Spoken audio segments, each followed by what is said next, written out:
BJP అధ్యక్షుడు అమిత్ షా గురించి కొన్ని ఆసక్తికర విషయాలు. 1. అమిత్ షా వాచ్ ధరించరు, ఎందుకంటే ప్రజా జీవితంలో బహుమతులు ఇచ్చే సంస్కృతి వాచ్ మరియు పెన్తో మొదలవుతుందని ఆయన నమ్ముతారు. 2. 1985లో షా కళాశాల ఎన్నికల్లో పోటీ చేశారు. ఓటింగ్కు ఒకరోజు ముందు, అతని ప్రత్యర్థి రేసులో చాలా మంది బాలికల విద్యార్థుల ఓట్లు అతనికే ఉన్నాయి. ఓటు వేసే రోజు ముందు రోజు రాత్రి ఆడపిల్లలందరి కుటుంబీకులకు ఫోన్ చేసి, రేపు ఎన్నికల్లో హింస జరిగే అవకాశం ఉందని చెప్పారు. ఏ కుటుంబానికి చెందిన అమ్మాయిలను ఓటు వేయడానికి పంపలేదు అయిన షా ఎన్నికల్లో విజయం సాధించారు. 3. ఒకసారి ఎమ్మెల్యే ఎన్నికల్లో తన ప్రత్యర్థి పోస్టర్లు లేవని షా గమనించారు. అందుకే తన ప్రత్యర్థి పోస్టర్లు అంటించాలని తన సహచరులను కోరాడు. దీని వెనుక పార్టీ కార్యకర్తలు తన ప్రత్యర్థి బలవంతుడని భావిస్తారు మరియు వారు పూర్తి ప్రయత్నాలు చేస్తారు. అమిత్ షా తన కష్టాలను అవకాశంగా మార్చుకున్నారు. షాపై చాలా కేసులు నమోదయ్యాయి, అతను గుజరాత్ వదిలి ఢిల్లీలో ఉండవలసి వచ్చింది.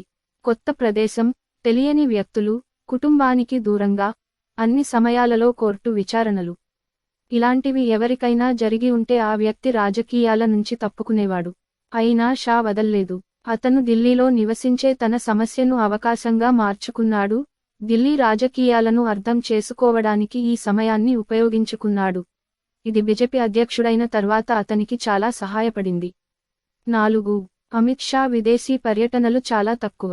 దీని వెనుక 2 కారణాలు ఉన్నాయి.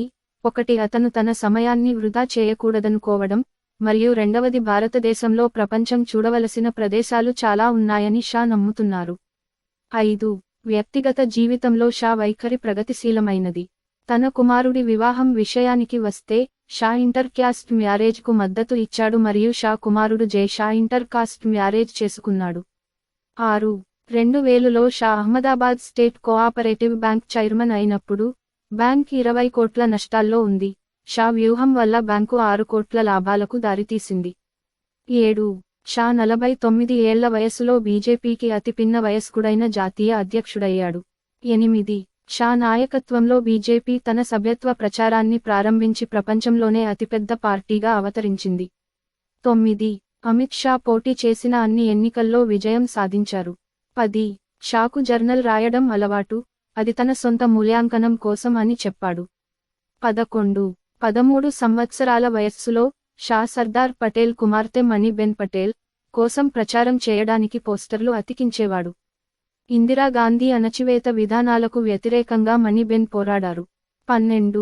మోడీజీ దిగువ మధ్యతరగతి ఓబీసీ కుటుంబంలో జన్మించగా, షా ముంబైలోని ధనిక వైష్ణవ్ కుటుంబంలో జన్మించారు.